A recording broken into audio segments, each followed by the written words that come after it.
Hey gang, welcome to another edition of Doc Schlock, where it's a review of the movie Disturbed.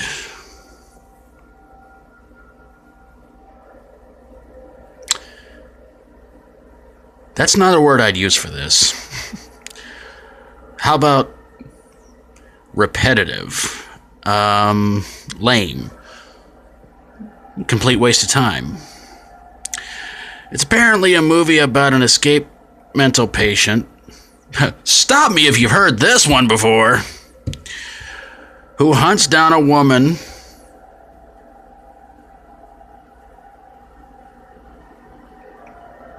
I imagine some of you probably said stop.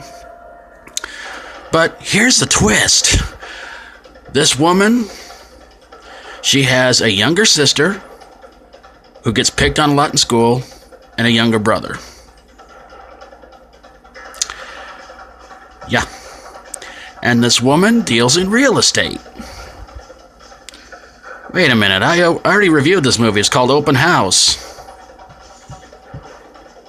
No, wait, this one's worse. Anyway, the guy's name is apparently Charles Mason. I wish I was making that up.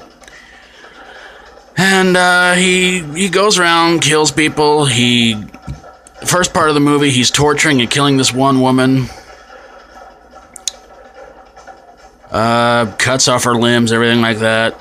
And then apparently there's this doctor who tries talking to a tape recorder saying he shouldn't be released, and then he kills his doctor. Any of this sounding kind of familiar to you guys?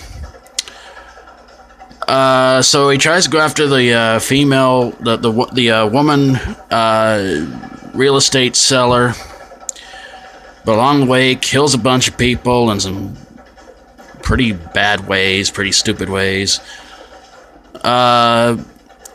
But he finally catches up to her. He winds up killing the woman's brother's girlfriend. But it turns out the real estate developer, her brother, and her sister wind up pretty much defeating him. Seems like he's in pursuit of the real estate developer, and when he finally gets her, he attacks her. And then after he attacks her, he decides to leave the house. But he goes outside of her house, stands by the pool, and the brother, who was thought to have been, pretty much was supposed to have thought to have been killed, but he shows back up, amazingly, wow, and does a flying karate kick to Charles in the pool, and he flies into the pool, and I guess we're all to believe that Charles is dead. Well, when they're loading up Charles in the ambulance goes down the road a little bit, then it stops, the driver gets out, goes in the back of the ambulance, unzips the body bag that Charles is supposed to be in. He says, "Hello, brother," and Charles opens his eyes. Yeah. A lot wrong with this movie. The main thing that's wrong with this movie is the repetitive scenes. And I don't mean they keep doing a scene over and over and over again, same location. I mean that when Charles goes to attack somebody, you see the same thing repeated over and over and over again. And that got really annoying really, really quick. It's a very low budget, ultra low budget horror movie that is not to be watched. But if you have seen it and you'd like to let me know what you think, please do. And if you haven't seen it, consider yourself lucky.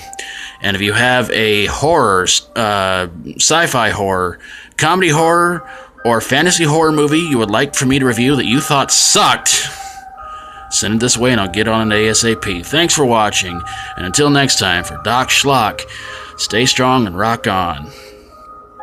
How can they name this movie after an awesome rock band like Barry Manilow? I mean, seriously.